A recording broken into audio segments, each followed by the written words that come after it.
Jump into this video with us and learn the difference between the PS5 Slim and the original PS5.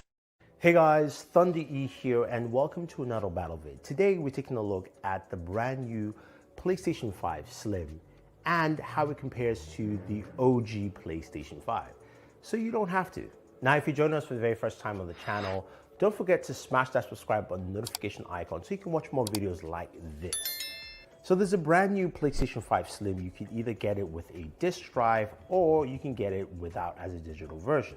I did get this as a bundle package with Spider-Man 2 with the disc drive for $499, so $500 with a game, which is actually not bad in terms of bundle package pricing.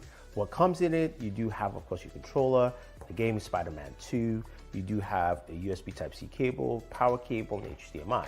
Those are everything that come with this device all together, which is nice in the packaging. So what's the differences in terms of specs and look compared to the OG PlayStation 5? So both of them are disc drive versions, and I'll start off with just the external look. You can see the OG PlayStation 5 is a one-panel plastic matte finish on both sides, while the PlayStation 5 Slim has this two-panel setup. On the top, it is glossy. At the bottom, it is matte. And you have that on either side of the PlayStation 5. Now, when I flip it over to the disc drive section, there's a little bit, some details you're seeing here. You do have these feet, which are removable. These also come in your packaging here. And this allows you to basically plug it in and safely place your PlayStation 5 Slim flat on a table, and it's sturdy and it doesn't move. So that's actually a nice addition there with that benefit of that split housing. You also have, the PlayStation buttons here at the very bottom, but this brings a little dilemma for me. Do I like it as a single unit come out or the split unit? One of the benefits of having it split is the fact for more customization. I could have a different color for each panel if I wanted to. If I wanted to have it the most multicolor looking PlayStation, I like that idea here and it's pretty cool, more customization options. I could have, say, a Spider-Man panel on the top here. I could have a God of War, and I could have these two panels having two different colors of, say, white and blue PlayStation colors. So whatever I choose to, I can do that with it. While with the OG PlayStation 5, all I will be able to do is just have two sets of colors on either side, and that's it. So that's the difference there. But in terms of removing it, I think it's just easier with that version there as well. Now, another difference here, of course, is the ports. The original PlayStation 5 has in the front a USB Type-A and USB Type-C, while the PlayStation Slim has two USB Type-Cs in the front. There also is a power button and eject button on the OG PlayStation 5, while the PlayStation 5 Slim just has a power button. The eject button is on the drive because the disc drive on the PlayStation 5 Slim is removable. Now, how to get to that is very simple, and I'm going to just show you by opening the panels here. So I have the PlayStation logo side. I can basically separate the panel here. Boom. And you can see this is the vent side. Your drive and also the disc drive is on the other side. So just take this off, and this reveals our NVMe storage, additional storage here, as well as also your disk drive here on the bottom half. So it's a very simple process. Now, let's start off with the disk here. Replacing the disk is similar to how you do it on your original PlayStation, same thing in PlayStation Slim. You unscrew this, you open it up, you put in your NVMe, whatever storage amounts you want to. Right now, I'm swapping it into a 1 terabyte version, and I took that 1 terabyte out of the OG PlayStation into this device.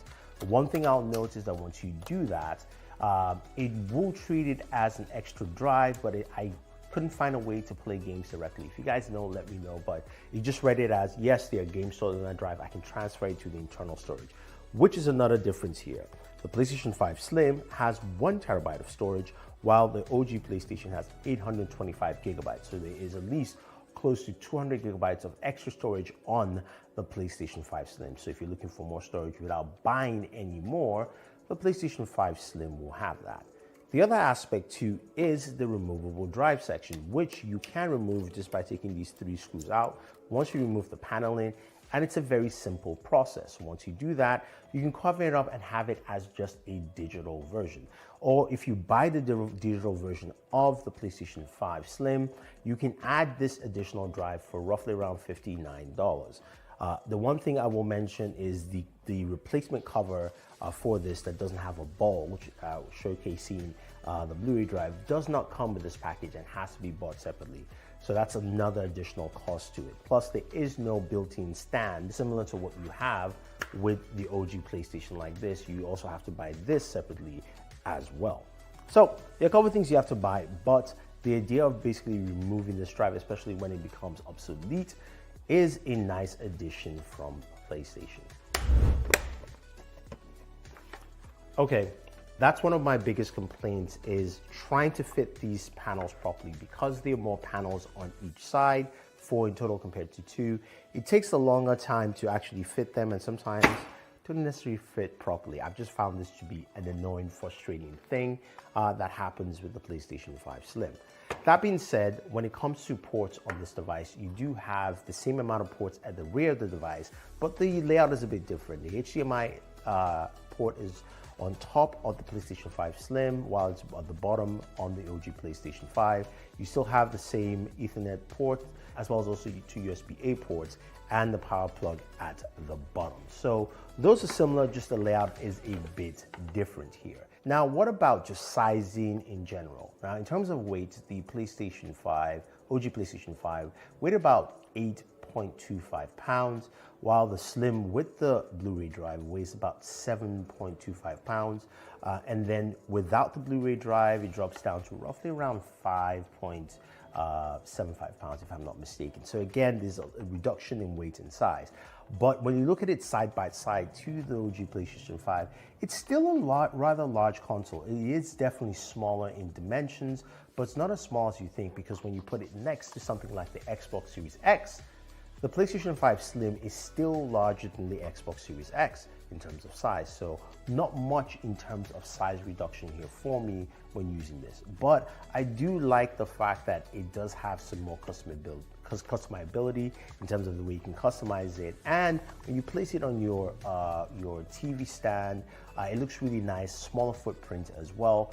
And gameplay wise, it still plays the same. Now, the big question here is, should you buy it if you already have a PlayStation 5? Well, with all the extra benefits here, including, I didn't mention earlier, Wi-Fi 6E on the PlayStation 5 Slim, I say no if you already have a PlayStation 5. There is no improvements to the processing, there's no improvements to the graphics here. It's still the same as the OG PlayStation 5. Yes, it is smaller, and yes, it does have a better Wi-Fi connectivity, and you do have some other customizable features, but it doesn't add anything to the gaming experience. Whatever games you're going to be playing will perform exactly the same way, and this is not a huge reduction in size. This is not half the size, and it's definitely not smaller than, say, the Xbox Series X, as I mentioned. So for that point, I would say definitely no. Now, if you haven't bought a PlayStation 5 and you're looking to pick one up, then I think this is a good entry point, especially with the bundle packages they have, like the one I picked up with Spider-Man 2 or Call of Duty Modern Warfare 3, where it's going for $500, which is the same cost as just buying a PlayStation without, of course, a game. So that is where I will put the line for, and I think it's only beneficial if you've never picked up a PlayStation 5 and you're looking to pick up one now, then it definitely makes sense. But for everyone else who wants to kind of upgrade their PlayStation 5, this is not the device for you. It's cool, it looks nice, it has some really cool features, but definitely only for brand new PlayStation 5 owners. So if you have any questions, any comments about the PlayStation 5 Slim, and you want to see more about this device, and maybe say even the PlayStation Portal, which I'll be covering soon, let me know. Don't forget to like, share, subscribe, and always enjoy your